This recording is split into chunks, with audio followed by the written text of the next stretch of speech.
that's sounding next, so we can't have parallels, hidden or otherwise, happening there. So things get a bit more complicated because of all of these things that are happening around it, right?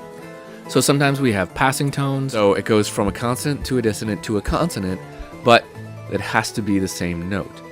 Let's look at an example. So I have here is held over to the first beat of the next measure, right there. So that's held over to the first beat of the next measure. So I want to end up a third underneath. So I'm going to end up underneath this note. So I'm going to end up on a D. So let's try to put that D there. A diminished fifth. That might be a little more than I want to chew on right now. So let's not do it. Let's break the pattern because we can do that. That's another thing we can do in 4-species counterpoint. Now, why wouldn't we call that a 2? I'll tell you exactly why we wouldn't call that a 2. You know, I said in other places, I said if it's bigger than an octave, we reduce it down. So a 9 is C to D, which is the same as a 2, right? This is a parallel fifth. Why is it a parallel fifth? Well, it's because our two consonants, this is called a beat-to-beat parallel, meaning the downbeats are parallel. Hey everyone, welcome to Music Theory Part 5 Counterpoint. In the last Music Theory class, Part 4, we dove into first species counterpoint and learned the basic rules of music theory when it comes to counterpoint. In this class, we're going to go through all of the counterpoints.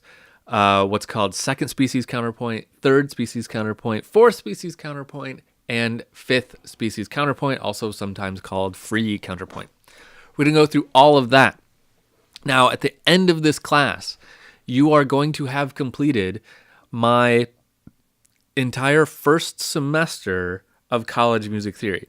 So if you can get through this class and you feel comfortable with the material that you've learned in this class, then you will have no problem going into a music theory class at any college and breezing through that class. You could even just go in and take the final exam, and I bet you'll pass it. We are going to have covered everything. If you've taken all 5 of my classes, that includes this one, you're going to pass any music theory class at any college. I can promise you that. So this class is a lot of fun. We're going to talk about all the different counterpoints, the different rules in them, and how they build off of each other, and how the rules kind of pile up, but it's not that you need to learn hundreds and hundreds of rules. It's actually only like 5 big rules and then a handful of exceptions. There's going to be some new terms we're going to learn in this class, some new musical terms that you've probably never heard before. And we're going to talk about how it all works and how to make music with this stuff, and how composers throughout history have made music with it. So I hope you decide to join us. Please jump in. We're going to have a lot of fun. There's going to be a whole bunch of worksheets I'm going to give you for you to practice this stuff on your own.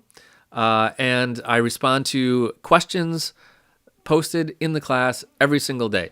So anytime you have a question, you can post it there, and I can promise you I will get back to it within 24 hours, even on the weekends, because I'm a big nerd. I'm always at my computer. So I just love answering questions about stuff.